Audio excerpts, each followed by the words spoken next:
Excuse me, do we have a jury foreperson?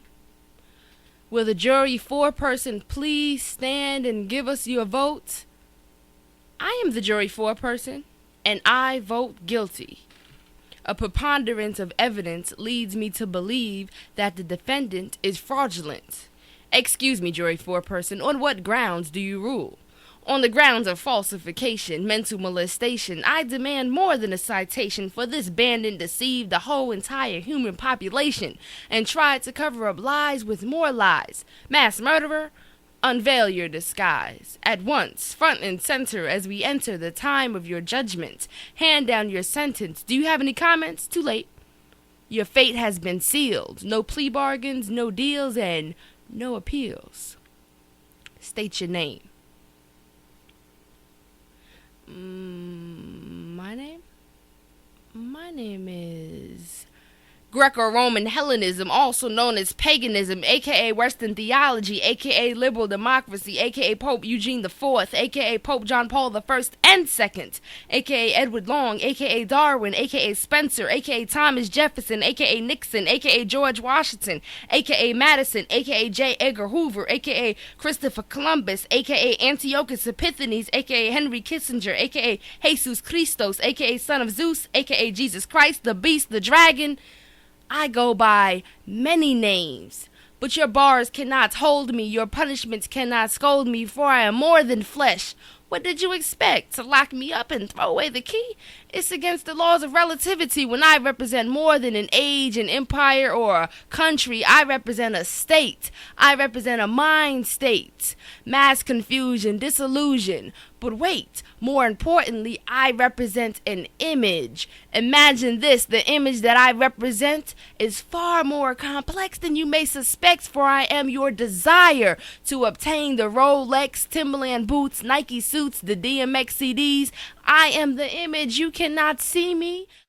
I represent high heels and platform shoes. I represent half-dressed with attitudes. I represent haircuts and low grades. On a much wider scale, I represent cultural imperialism and AIDS, plagues for decades. I represent the material things you think you need. How do I know? 'Cause I planted the seed. I represent the Tommy Hilfiger, Nike, and Polo you just bought. How is this so? 'Cause I planted the thought. I represent your skin color complex and low self-esteem. I am the American dream. I represent the image in your brain that looks so inviting and enticing. You found yourself reciting the Pledge of Allegiance, not to the flag, but to the dollar bill. Oh yes, I too am the condoms, the drugs, the cigarettes, and the pill. I am. Just then, a loud outburst from the rear of the court. An army of men dressed in white, women and children their support. The whole attention of the court turns and faces the body of men. One speaks. We have arisen from the east. And no, we do not come in peace, but to wage war on that bandit caught white-handed in the middle of the floor. No longer will this bandit continue to entice our youth, for truth is our weapon, and our loins are well girded. Our people cried for reparations, and we heard it, but no amount of money could repair the damage to the average mind of any given person stuck in hell. This body of men, women, and children have a story to tell that brings darkness to light and lies to truth. No longer will this bandit continue to entice our youth. So let's shed some exposure and bring closure to people thinking he's the king of our culture. Let us deal with these historic, yet harshly untold facts. Is Jesus black? No. Jesus Christ is. And we say is because to the still very much deceived population, Jesus Christ is still alive. What? You thought he died when crucified? Somebody lied. Don't be naive. For you see, this image still continues to deceive. Our forefathers missed the mark because this image they could not reject. It is very dangerous to forget that he is the image still alive and living to those who lack sight. Do you understand? Now, back to the question at hand. Jesus Christ is white. The Messiah of 2,000 years ago, a black Hebrew. Let us search through the annals of common sense to unmask this illusion this bandit represents. Pale skin?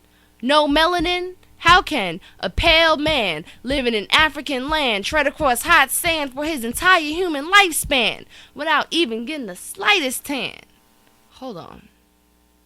I said, pale skin, no melanin? How can a pale man live in an African land, tread across hot sand for his entire human lifespan without even getting the slightest tan? With just cause to uphold the Creator's laws on the grounds of producing a counterfeit version of history, we hereby declare the defendant guilty. Case dismissed.